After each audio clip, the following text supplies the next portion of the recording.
गांव में रोहित और शोभित नाम के दो भाई रहते थे। बड़ा भाई रोहित अपने छोटे भाई से बहुत जलन रखता था, क्योंकि शोभित पढ़ाई लिखाई में होशियार था और रोहित उसे परेशान करता था। वो अपने भाई से घर का सारा काम करवाता था और खुद एक भी काम नहीं करता था। बस जंगल से लकड़ियां लाने जाता था और उन्हें नगर में बेचता था। लेकिन उसका छोटा भाई बहुत दयालु था। एक दिन सुबह सुबह, रोहित भैया उठो, आज जंगल नहीं जाना क्या आपको? काम के लिए देर हो रही है। उठो भैया उठो। अरे सुबह सुबह क्यों सर पे चढ़े हो? सोने दो मुझे, जाकर अपना काम कर। मैं भी सोकर उठूंगा तब जाऊंगा। चल जा यहाँ से। लेकिन भैया मुझे खाना बनाना है और लकड़ियां खत्म हो गई हैं। सोने भी नहीं देते। हाँ जा रहा हूँ। रोहित अंगड़ाई लेते हुए उठता है और कुल्हाड़ी उठाकर जंगल की तरफ निकलता है। भैया जल्दी आना। हाँ ठीक है। रोहित जंगल में पहुंचकर रोज तो मैं यहीं से लकड़ियां लेकर जाता हूँ, आज थोड़ा आगे जाकर देखता हूँ। यही सोचकर वो आगे बढ़ गया और थोड़ी दूर चलने के बाद उसे एक बहुत सुंदर दिखने वाला पेड़ दिखाई दिया। अरे वाह, ये बहुत अच्छा पेड़ है। अगर मैंने इसे आज काट लिया तो 15 दिन के लिए आराम हो जाएगा। रोहित ने यही सोचकर जैसे ही पेड़ काटने के लिए कुल्हाड़ी उठाई, वैसे ही वो पेड़ बोला, रुको भाई रुको, मैं एक जादुई पेड़ हूँ, तुम मुझे मत काटो। अगर तुम मुझे नहीं काटोगे तो मैं अपने सोने का फल तुम्हें दे दूंगा। क्या? सोने के फल? ठीक है, तुम मुझे फल दो, मैं तुम्हें नहीं काटूंगा। जादुई पेड़ ने अपने सोने के फल रोहित को दे दिए। रोहित ने फल लिए और वहाँ से चला आया। अरे वाह, मेरी किस्मत। आज तो ऊपर वाले ने छप्पर फाड़ के दिया है। अब तो कोई काम नहीं करना पड़ेगा। बस किसी को इस जादुई पेड़ के बारे में खबर ना लगे। अब इस फल को बाजार में बेच कर आता हूँ। बाजार में रोहित जौहरी की दुकान पर जाकर जौहरी से, अरे जौहरी जी, एक बहुत कीमती सामान बेचने आया हूँ, खरीदोगे क्या? तुम्हें अंदर किसने आने दिया है? तुम्हारे पास कुछ है भी बेचने के लिए जो बेचोगे? रोहित फल निकालता है और जौहरी को दिखाता है। ये देखो जौहरी जी, है ना कीमती सामान? अरे ये तो सोने का फल है। हाँ अब बताओ कितना पैसा दोगे?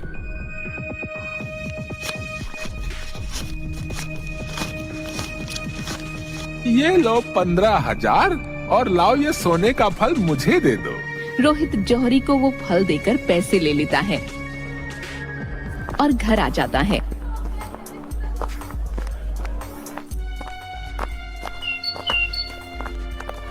लेकिन अपने भाई को कुछ नहीं बताता। रोहित हर दिन एक फल जौहरी को बेचता। एक दिन शोभित अपने भाई से,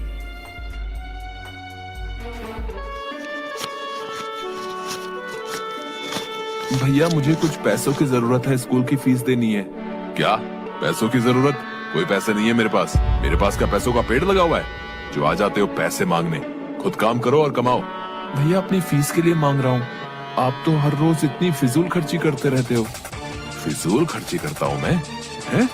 बहुत जुबान चलने लगी है तेरी, हैं? भाग यहाँ से, भाग। और इस तरह से रोहित शोभित की पिटाई करता है और उसे पैसे नहीं देता। एक दिन रोहित के सारे फल खत्म हो जाते हैं। अब तो सारे फल खत्म हो गए हैं। अब मैं क्या करूँगा? एक काम करता हूँ, मैं फिर से उस जादुई पेड़ के पास जाता हूँ।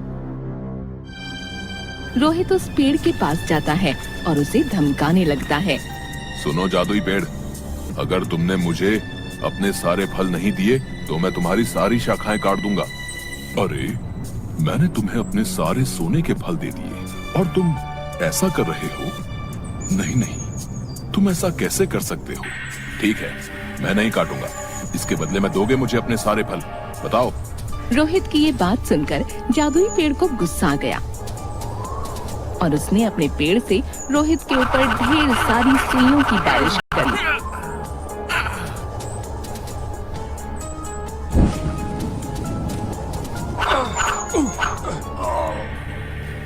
जिससे वो बहुत बुरी तरह घायल हो गया। अरे अरे, ये क्या कर रहे हो? बचाओ बचाओ कोई मुझे, बहुत दर्द हो रहा है। इधर शाम होने पर शोभित को अपने भाई की चिंता होने लगी। शाम होने को है लेकिन अभी तक भैया नहीं आए। जाके देखता हूँ कहाँ गए हैं। इतनी देर तो कभी नहीं हुई भैया को।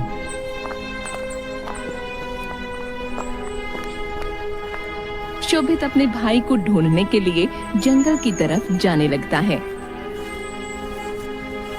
लेकिन उसे उसका भाई कहीं नहीं मिलता, जिसे देख वो बहुत परेशान हो जाता है और जंगल की तरफ आगे बढ़ने लगता है।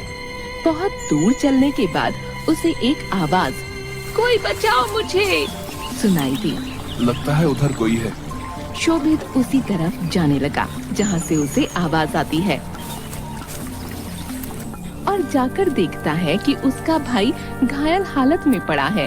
अपने भाई की ऐसी हालत देख शोभित रोने लगता है और रोते रोते कहता है, भैया आप परेशान मत हो, मैं अभी आपके शरीर से ये सारी सुइयां निकाल देता हूँ। लेकिन ये सब हुआ कैसे? तुम मुझे क्यों बचाना चाहते हो? मैंने तो तुम्हें बहुत परेशान किया है। जाओ यहाँ से, मुझे मेरी लालच की वजह से ये सजा मिली है। नहीं भैया, मैं आपको ऐसे छोड़कर नहीं जाऊंगा। आप मुझे परेशान करते हो तो क्या हुआ, आप मेरे भाई हो और मैं आपको बहुत प्यार करता हूँ। लेकिन कुछ नहीं, आप शांत रहो। शोभित अपने भाई के शरीर से सारी सुइयां निकालता है। सारी सुइयों के निकल जाने के बाद रोहित ने शोभित से अपने बुरे व्यवहार के लिए माफी मांगी और बेहतर इंसान बनने का वादा भी किया। लेकिन भैया ये सब हुआ कैसे? रोहित ने शोभित को सारी बात बताई। मैं लालच में आकर इस पेड़ को काटने जा रहा था, जिसकी वजह से जादुई पेड़ ने मुझे ये सजा दी। जादुई पेड़, मुझे माफ कर दो। मुझे बहुत अच्छा लगा तुम्हारे अंदर ये बदलाव देखकर। अब तुम मेरे सारे फल ले लो। जादुई पेड़ ने अपने सारे फल उन लोगों को दे दिए और अपनी शक्तियों से रोहित के सारे घाव भी ठीक कर दिए। दोनों बहुत खुश हुए और घर आ गए। अब रोहित अपने भाई के साथ अच्छा व्यवहार करने लगा।